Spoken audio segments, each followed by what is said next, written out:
Right, 13 June 2020, and today I want to take you through an online panel discussion that was organized by Ibbo Mandaza of Sapes Trust last night.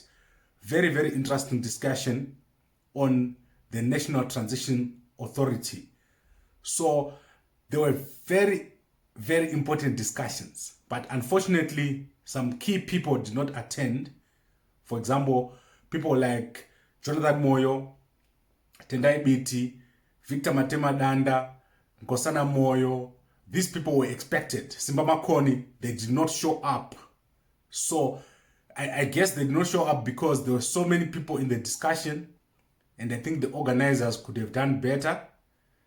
But most important to me was the absence of Jonathan Moyo. I think Jonathan Moyo has a way of adding excitement to a discussion, and it's said that he did not manage to make it. Now I want to go into the contents of the discussion, and as I said, Zimbabwe is now in a period of transition. Within the next 6 months, we're going to be having a new kind of government in Zimbabwe. It's clear everyone has started to talk about transition, and if you look at what happened last week, the Zimbabwe military coming out to speak, it's clear that a lot more is happening behind the scenes that we do not understand and that we do not know. The question is, how is it going to turn out? Is it going to be peaceful? Is it going to be violent? Is it going to be something in between? And there were a lot of suggestions. So during this panel discussion, there were a lot of panelists, and there were two ambassadors. So that is the ambassador of Switzerland and the ambassador of the EU who were present. And there were also a lot of pastors and a lot of civic organizations represented. What I realized is that there are now two schools of thought about how to proceed. There is the moderate people who believe that there need to be negotiations with ZANU-PF and all the other political parties so that there is a soft landing. These people believe that if this does not happen, there is going to be something bad that is going to happen. So these include the churches, people like Kenneth Mtata, people like Shingi Munyeza. They advocate for this position. There's also people like the Concerned Citizens. I think it's called Platform for Concerned Citizens. They believe in this approach. So I saw quite a number of moderate people who believe in this kind of approach. Negotiate with ZANU-PF and all the other political parties, have a negotiated settlement, and have a roadmap. Then even Godfrey Senengam, he believes that the National Army of Zimbabwe should be part of this transition because they're also part of the citizens of Zimbabwe. So these are moderate people. They believe that there should be negotiations. Then there is a radical side which believe that power should be taken away from ZANU-PF and should be given to the people. And then once the power is taken away from ZANU-PF, ZANU-PF should be thrown out of the whole system, and the people should take over and create a new kind of government. So both sides believe in the National Transitional Authority or National Transitional Mechanism. But one side says ZANU-PF must totally get out of it, and another side believes that there needs to be negotiation, otherwise there will be a bloodbath before that change takes place. So a lot of interesting discussions. And tomorrow I want to continue. I want to give you some of the discussions in detail. Kenneth Mtata especially, he's got a lot that he said. Shingi Munyeza, he said a lot. And also people don't understand why Shingi Munyeza continues to be in Mnangagwa's Presidential Advisory Committee and then criticize him. He explained in detail why he's doing that. And he also said that it's important to have a soft landing. He kept talking about the soft landing. It's important to involve the international community Because if you don't involve the international community, the people who take over after the National Transitional Authority are people who have power now. The MDC was there, and the MDC talked about the reload document. Unfortunately, tonight it was not there to explain, but Gladys Chachayo did a good job. She said that the MDC is under siege, is being attacked by ZANU-PF because of their good values. So we should not equate ZANU-PF to the MDC. That's what she said. Godfrey Tserengamu, he did a good job. I think he's getting more of an understanding as an opposition leader. Jesnam Koko was there. Noah Manyika was there. Noah Manyika is also advocating for power to go to the people so that the majority are not oppressed by the minority. Siposami Malunga, he went to my school, Mzingwane High School, so I was really very attentive to what he was saying. Siposami is very radical. He's saying power should be taken away from ZANU-PF.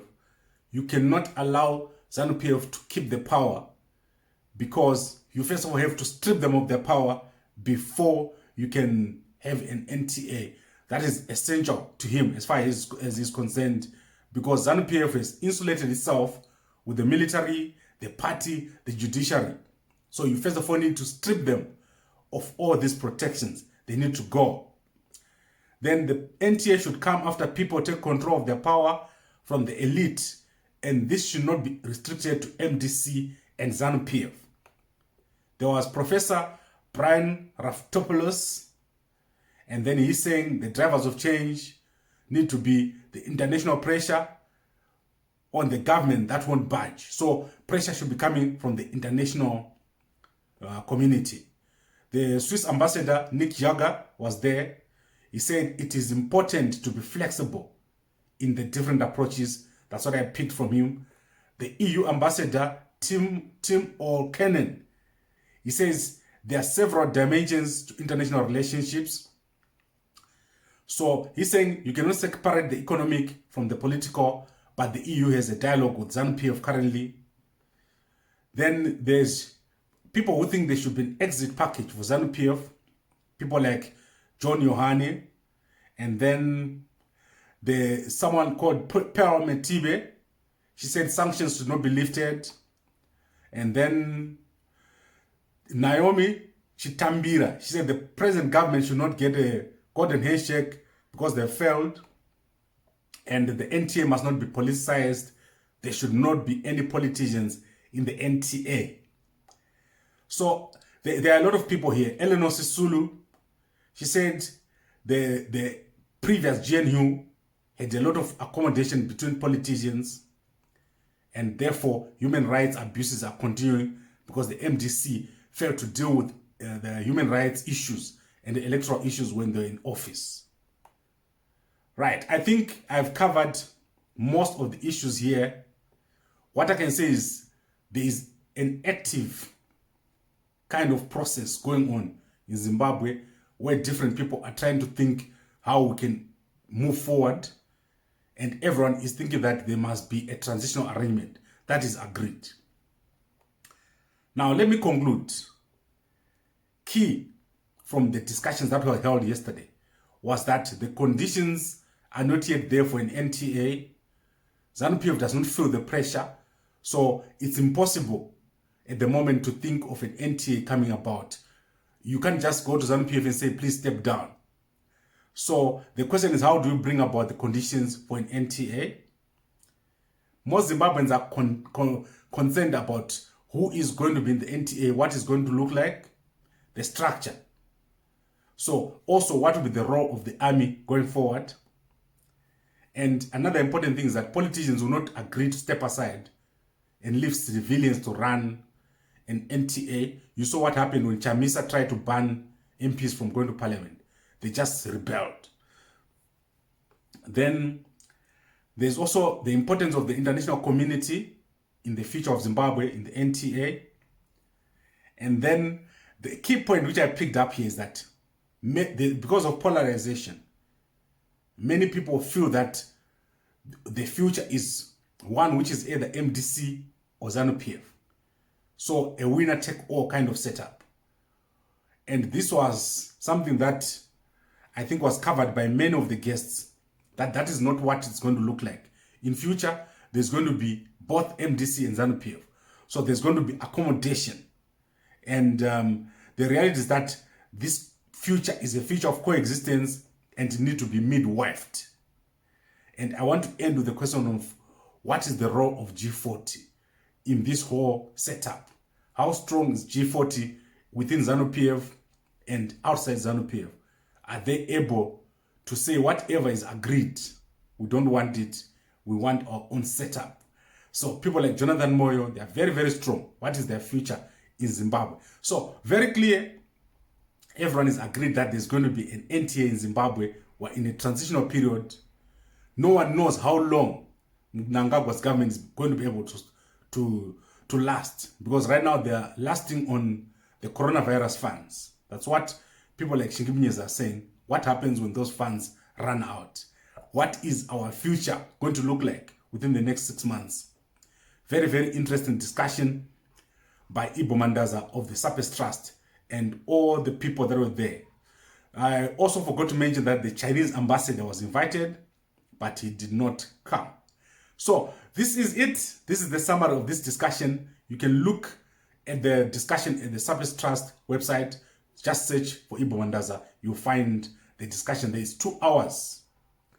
So what I've summarized for you there is what you're going to find mostly in these discussions. Right. Thank you very much for watching. If you're watching this on WhatsApp, send it to as many people as possible. If you're watching this on YouTube or Facebook, please like, comment, and share.